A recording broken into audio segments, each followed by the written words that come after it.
د اکثریت ځوانانو سره چې کښېنو اکثریت وایي چې پلانکی ښه ملګری لرم تر ټولو ډېر عاید لري. زه هم یو څه پکښې پاللی یم او ساعت مې پکښې تېر وي. د ده ژوند خورا هوسا دی، ما ته خوند راکوي او زه په ملګرو کې دته تر هر چا ارزښت ورکوم.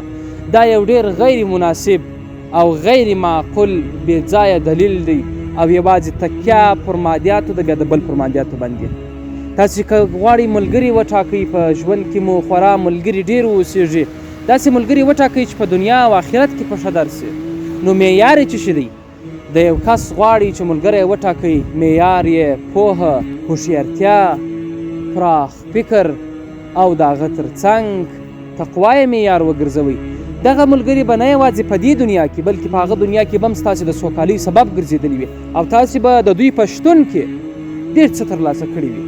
او که معیار پیسې او مادیات ګرځوو دا تر مطلبه پورې منزل دی.